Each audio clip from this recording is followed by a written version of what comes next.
Today on Clearing the Clutter Inside and Out, we are talking about deepening your gratitude. When we have gratitude, we not only vibrate at the highest level, but it is also easier to release clutter in all its forms. In this month's bonus, learn how to deepen your gratitude as we continue our month focusing on the kitchen.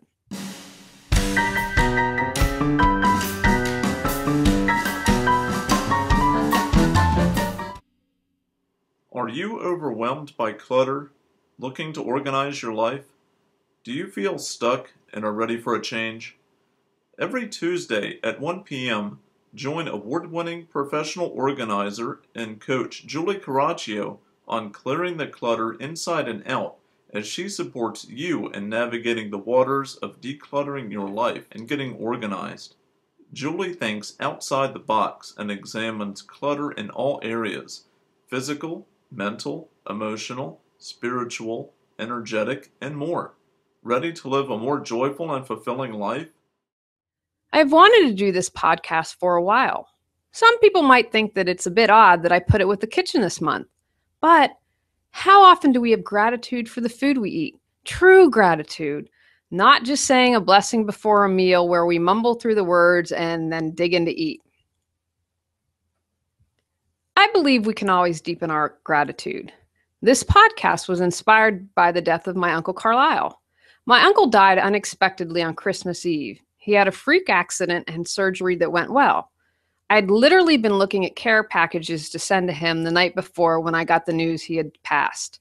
He lived a wonderful long life, but he still left us too early. Finding the golden nuggets.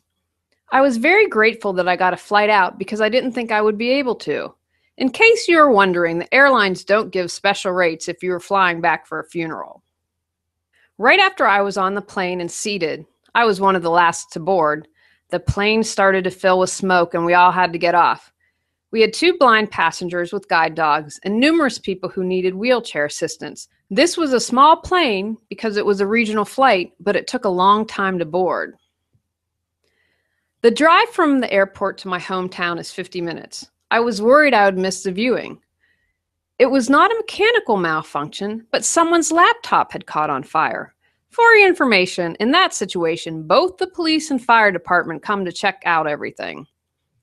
As it ended up, we lucked out and departed only an hour late.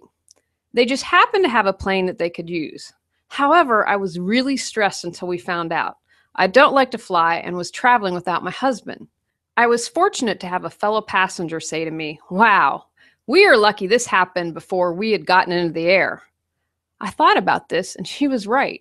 If this had happened while we were flying, we would have most likely been diverted or had to make an emergency landing. If that had happened, I most likely would have missed both the viewing and the funeral for my uncle. In that moment, I was able to have gratitude and find the golden nugget for having my flight delayed.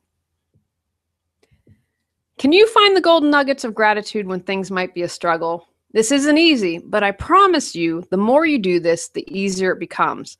I had to fly for work recently and had a connection. I had several things go wrong, but I kept finding the nuggets. I posted this on my Facebook page for my daily gratitude. On the way back, I kept having gratitude and finding the nuggets. I sat next to a wonderful gentleman who was interested in what I did, and there might be future work for me. Because I kept myself in gratitude, I believe I attracted that energy of a potential client. Had I been cranky and fuming over things, he probably would have felt that and never started up a conversation. Being in gratitude keeps you open and vibrating at the highest levels. Are you feeling stuck? Does your mind always seem to go a million miles a minute? Can you easily navigate the ups and downs of life? The journey of 1,000 miles begins with one step. As a lifestyle coach, Julie supports you in your self-development and well-being by showing you how to declutter your life. She considers herself a CPO, Chief Possibility Officer, because our possibilities are endless. Ready to take the next step? Schedule a free 30-minute consultation. Learn more at reawakenyourbrilliance.com. Loving what is. Now, finding the golden nuggets are great. Can you take it a step further and love everything exactly as it is right now? When we look for the golden nuggets, we are struggling to find our gratitude. But when we love everything as is, we are already in gratitude. This one isn't easy. It's challenging to love what is if your house burns down or your child is sick.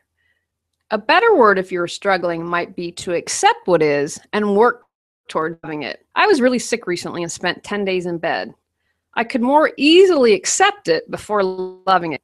I was able to love it by saying, okay, obviously I needed a rest and this was the only way it was going to happen. When was the last time I got to spend 10 days in bed? By accepting, I was more easily able to move into loving. Coach Monty Williams gave an amazing speech after his wife was killed by someone driving the wrong way on the street. I encourage you to Google and listen to his 8-minute video. It is really well worth the watch. He's very religious, and so for him, he loved that his wife was in heaven. He said it wasn't easy. He said that several times, and he was heartbroken, but he was able to love what had happened to her. How many of us could do that? Also, at the end of the speech, he talked about how he bore no ill will towards the family and that they needed prayer because they had lost someone too. I believe his faith, as well as his ability to have gratitude, allowed his heart to remain open to truly embrace them. How many of us could forgive someone in such a terrible situation?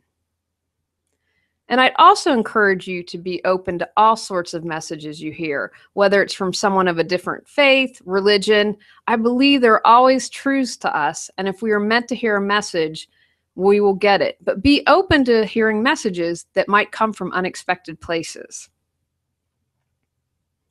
This is definitely something that takes time for most of us, so do what you can when you can to love what is. I am working on this every single day, trust me. But when you are aware, conscious, and paying attention, you have a conscious choice to make.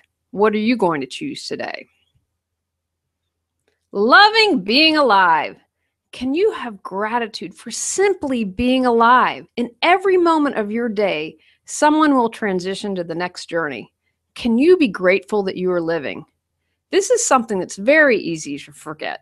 Most of us are caught up in our lives, busy, focusing on accomplishing things, taking care of others, trying to be healthy, etc., etc. Can you push the pause button and try and appreciate the life you are living?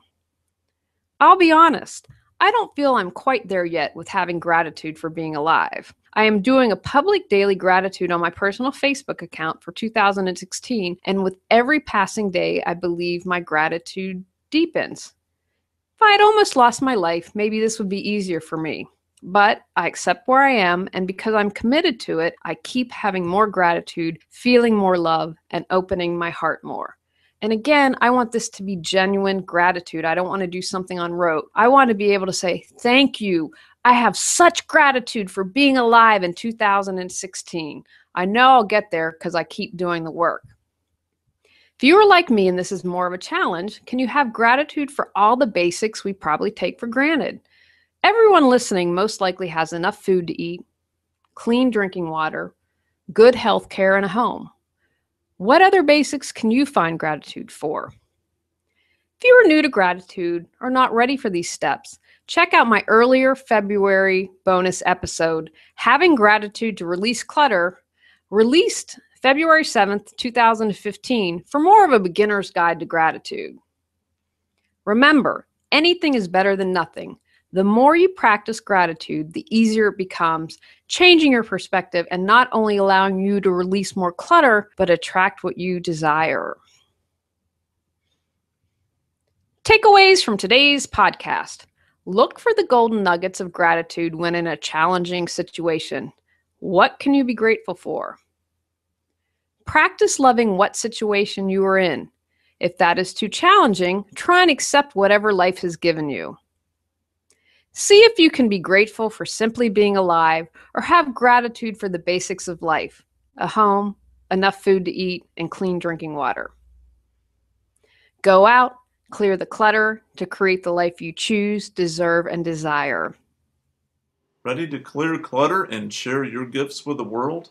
The journey of 1,000 miles begins with one step, so what step will you take today?